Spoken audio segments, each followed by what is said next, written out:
Voltamos, ouvinte, hoje entrevistando a nossa jornalista Márcia Gatto, da Rede Rio Criança. Ela estava contando aqui como é que os adolescentes e crianças e adolescentes que estavam nas ruas, assistidos pela Rede Rio Criança e pelo IBS, foram parar lá no Clube Med. Olha, há empresários que têm responsabilidade social e que têm consciência dessa responsabilidade social. E aí o gerente geral do Clube Med nos cedeu 2 dias. Foi muito interessante aquele espaço lá, porque tinha criança, Márcia, você lembra, que não queria dormir na cama, com todo luxo. Elas queriam dormir na porta da boutique do Clube Med. Por quê? Porque quando estão na rua, eles dormem embaixo da marquise. Lembra disso? O menino não queria dormir de jeito nenhum. Agora, Márcia, eles fizeram um documento, publicaram um documento com as suas reivindicações. Você lembra quais foram as reivindicações? Porque as pessoas falam, por que essas crianças não ficam no abrigo? Por que, Márcia, que elas não ficam no abrigo? Pois é, essa é uma pergunta que a sociedade faz, a mídia faz, os governantes fazem, e a gente pergunta isso a eles, né, que eles não sabem responder. Por que eles não ficam no abrigo? Eles não ficam no abrigo porque simplesmente muitas pessoas que trabalham nesse abrigo não gostam deles. Eles já são mal recebidos ali na porta. Então já é assim, olha, se quiser pode ir embora. Então assim, quem é que fica num local que já de cara sabe que o dono daquele local não sou bem-vindo, não sou bem-vindo aqui. E 2, por conta das instalações. As instalações são precárias, eles muitas das vezes dormem, não tem local para dormir todo mundo bem, não tem cama para todo mundo, não tem roupa de cama, não tem sabonete, não tem... Enfim, o ambiente é precário, eles não têm atividades, né? Atividades educativas, pedagógicas, não tem muitas vezes de lazer, ou então ficam só sentados vendo televisão. A adolescência, né? A juventude, ela tem um clamor interno, gosta de produzir algo. Então, assim, não vai ficar num local, além de não ser bem-vindo, também não lhes oferecem condições necessárias para seja de lazer, seja de... Eu tenho uma curiosidade. Depois desse dia maravilhoso, num ambiente em que raramente eles poderiam voltar, como é que se explicou a eles que aquele prazer é um direito deles, mas que está tão longe das possibilidades? Pois na verdade, assim, anterior a isso, nós ficamos muito preocupados justamente com isso, entendeu? Porque seria, claro, que um impacto na vida deles. Então, um grupo que a gente, claro que preparamos alguns anteriores à ida, explicamos o que eles iriam encontrar e também explicamos, tivemos que dar quase que uma aula de história.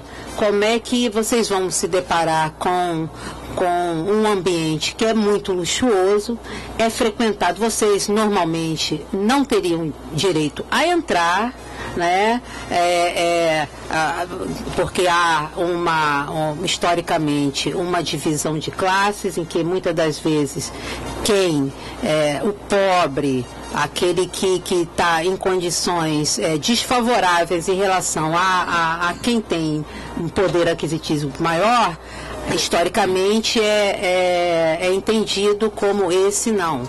Espera, alto lá, você aqui não pode entrar. É o que fazem, indiretamente estão querendo fazer com os meninos para não irem à praia. Porque a praia, afinal de contas, cara pálida, vocês, né, não tem direito de vir aqui, porque aqui é o meu lugar, aqui quem é classe média alta, que tem direito a vocês aí, negro e pobre, feios. Eu li os comentários, além das notícias, né? Se a gente lê os comentários, são piores que a própria notícia. Exatamente. A gente vê que é um tipo mesmo de fascismo ali enrustido na sociedade e que a gente vê, e ódio, né? Uma questão muito forte. Então, assim, a gente pode fazer essa ligação. Então, explicamos isso para eles, mas assim, vocês têm direito tem direito enquanto jovens, enquanto pessoas, entendeu? Essa divisão, a gente combate isso, né? E a gente luta por uma igualdade. Para complementar a informação, Márcia, corrija-me se eu estiver errado. Não é que eles não tenham direito, eles têm o direito, só que lhes é sonegado o direito a eles. Não é? Então, qual é o nosso papel? É estimulá-los a recapturar esse direito, a ganhar esse direito. Mas a pergunta do desembargador Esteves, a pergunta anterior que ele fez, qual foi o resultado prático disso, né? O resultado prático disso, desembargador Esteves, foi o encontro. O encontro em si, onde eles foram protagonistas de um recado que foi ouvido por autoridades. O auditório do Clube Bet ficou lotado de autoridades, juízes, inclusive a juíza que me sucedeu, que depois ela quebrou todo o trabalho que nós fizemos, mas ela estava lá presente e elogiou muito o evento. Foram magistrados, foram representantes do Ministério Público, representantes do Poder Executivo, da FIA, estavam todos lá e assistiram o recado que os meninos deram. Isso foi o resultado prático. Agora, e o que aconteceu com eles? Eles continuaram, voltaram à vida deles. Muitos deles saíram da rua. Nós de vez em quando encontramos um ou outro. Aliás, Márcia, o meu sonho de consumo era fazer o resgate, reencontrar esse pessoal todo. Aqueles que estão vivos, naturalmente, né? Porque infelizmente sabemos que muitos ficaram pelo caminho. Mas se nós pudéssemos fazer um chamamento àqueles que participaram desse encontro no Clube Med, seria interessantíssimo. Nós temos fotografias, nós temos isso documentado, nós temos inclusive esse documento se espalhou pelo mundo inteiro, porque o Clube Med publicizou isso em vários idiomas, em inglês, espanhol e francês. Eu tenho nos 3 idiomas a edição. E o Clube Med mostrou a todo mundo como um evento social patrocinado pelo Clube Med. Foi uma coisa fantástica, mas a sua pergunta é muito interessante, Esteves, porque seria interessante que nós pudéssemos resgatar onde estão esses jovens, que hoje deve ter 30 e tantos. Mas eu li esse documento, senhor, eu peguei lá no seu gabinete, tirei cópia, já te devolvi o original, para deixar documentado isso aqui.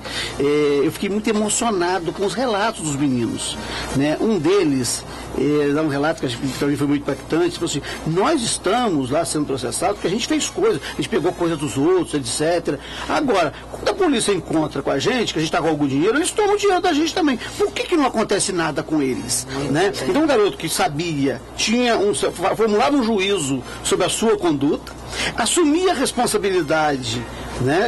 Arcava com a responsabilidade pelo que fez, mas assim, mas por que é tão desigual? Por que só nós que somos responsabilizados? Olha só, ouvinte, a beleza do programa. Você está participando desse raciocínio. Nesse momento, nós estamos elaborando o que pode ter acontecido. Nós estamos trabalhando em cima daquele fato. E aquele fato vai ter um outro capítulo. Nós vamos dar esta notícia a vocês brevemente. Isso chama-se Justiça Restaurativa. Alô, Silvio Augusto está na linha aí para fazer uma pergunta para a nossa convidada, Márcia Gato. Silvio Augusto caiu. Mas ele levanta. Tem time aí que cai e não levanta mais. Mas vamos lá, Márcia. E você se lembra qual foi o teor do documento que eles depois fizeram e escreveram? Assim. Ele foi produzido um manifesto, né? Manifesto das crianças e adolescentes em situação de rua do Rio de Janeiro. Então, no manifesto, eles denunciavam, claro, e é importante a gente depois também falar um pouco sobre isso, denunciavam as operações de recolhimento, né, de crianças e adolescentes em situação de rua. À época era feita pelo governo do estado e o município juntos. Não sei se na época essas operações, a gente vai depois, eu gostaria de falar mais a miúde delas. Então, para a gente destrinchar, porque tem muita coisa a partir daí, né? Tudo começa muitas vezes a partir daí. Denunciavam as agressões que eles sofriam na rua por policiais, né? Isso é recorrente. Nas instituições? Denunciaram o Departamento Geral de Ações Socioeducativas, né, o DEGASE, né, que lá também sofriam violações de direitos. E esse documento, ele fez muito fez assim um sucesso, porque era a voz dos meninos, né? A gente possibilitou dar isso, eles fazendo também uma série de denúncias, e teve resultados assim, inclusive acho que a gente fez depois algum tipo de audiência pública e tal, mas teve dentro da Rede Rio Criança a saída de uma das instituições do governo por conta, inclusive, desse documento, porque foi avaliado que como que a Rede Rio Criança, formada por várias instituições que defendem os direitos desses meninos, como pode ter uma instituição lá dentro que, na verdade, os viola? Vamos lá, Silvio Augusto, faça a pergunta aqui à nossa convidada Márcia Gatto. Bom dia, doutor Ciro. Bom dia aos ouvintes. Bom dia. Bom dia aos ouvintes da Rádio Manchete 760. Tudo bem, doutor Ciro? Tudo bem, graças a Deus. Hoje é dia de Santo Agostinho, tem que estar tudo bem. Parabéns aí aos adeptos, né, e religiosos por causa aí dessa divindade. Olha, aproveitando aí que você está ao vivo, Santo Agostinho tem uma frase muito interessante, assim: quanto melhor a pessoa é, mais ela incomoda as pessoas mais. Eu acho que esse programa Encontro com a Justiça tem que adotar essa frase. O senhor não tenha dúvida. O senhor não tenha dúvida. Inclusive, doutor Ciro, eu estava aqui agora com uma ouvinte de nome Tânia Alves. Ela mora em Boqueirão, em Rio Bonito. Ela, infelizmente, ela se ausentou porque o marido dela é hipertenso e conduziu-a para casa em virtude de remédios que ela teve que tomar. Ela queria fazer a seguinte pergunta, mas está ouvindo no rádio do marido dela. O marido tem uma causa há 30 anos no INSS e até agora não resolveu nada. Ela constituiu um advogado e, por questões de ética, eu não vou falar, porque ainda não temos a prova cabal para falar do tal advogado, mas, segundo ela, disse que até agora não resolveu absolutamente nada. Inclusive, eu estou na porta da OAB de Rio Bonito. Olha, o Silvio, tem dois problemas aí. O problema pode ser no próprio no INSS, pode ser na Justiça e pode ser, onde eu acho mais provável, desculpe aí, tem uma pitada de preconceito aqui, no advogado. Então ela tem primeiro procurar a própria OAB, onde você está aí na porta da OAB, e denunciar esse advogado e dizer que ele não está cumprindo rigorosamente com o mandato que lhe foi confiado. A procuração lhe foi confiada e ele não está honrando essa procuração.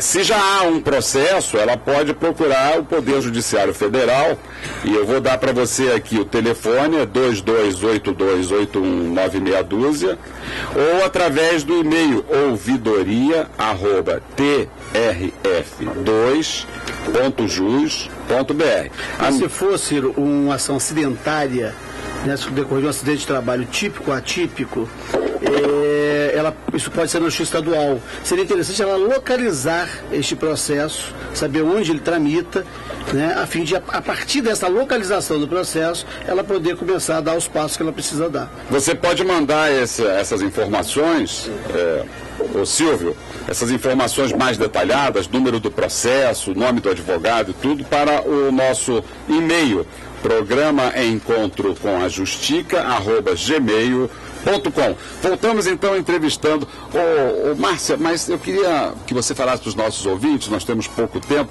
qual é a atividade, qual é a atuação da rede, como é que a rede atua na defesa dos direitos de crianças e adolescentes? Bom, como eu falei, né, a rede é um conjunto de organizações não governamentais, trabalhamos com criança e adolescente em situação de rua. Então, na rede tem algumas instituições atuam diretamente com crianças e adolescentes, né, nas ruas, né, através dos educadores sociais, que na verdade de uns tempos para cá é uma figura que vem desaparecendo, né, pela dificuldade cotidiana do trabalho, pela dificuldade muitas das vezes também de financiamento. Essa figura que é a base do trabalho com essa meninada que está na rua, ela vem, a gente não vem encontrando muito. Então, tem essas instituições, e também é importante destacar que no início da rede a gente tinha eram 7 instituições aqui no município do Rio de Janeiro que atuavam diretamente com essa meninada. Agora, tem 14 anos de constituição da Rede Rio Criança, mas bem anterior a isso, a gente só tem 4 instituições. Então, vê que vem diminuindo muito. E, assim, em termos de organização não governamental, aqui no município, posso dizer que são essas instituições que atualmente trabalham com essa meninada. É um grupo muito reduzido, né, além, é claro, do poder público. Então, é preocupante para a gente isso. Tem os centros de defesa, né, instituições que lidam diretamente com essa questão jurídica social desses meninos, né? Nós trouxemos aqui, na semana passada, aqui, uma representante do SEDECA que falou aí sobre a atividade dos centros de defesa. Agora, você também é conselheira do Conselho de Direitos da Criança e do Adolescente. E como é a atuação do Conselho? O Conselho tem produzido políticas públicas, tem controlado políticas públicas, está sendo fortalecido ou ainda está muito enfraquecido o Conselho de Criança? O Conselho de Direitos, né, é um órgão que tem por dever e tudo a questão da elaboração de políticas públicas, né, seu monitoramento, sua fiscalização também, dentre as suas funções.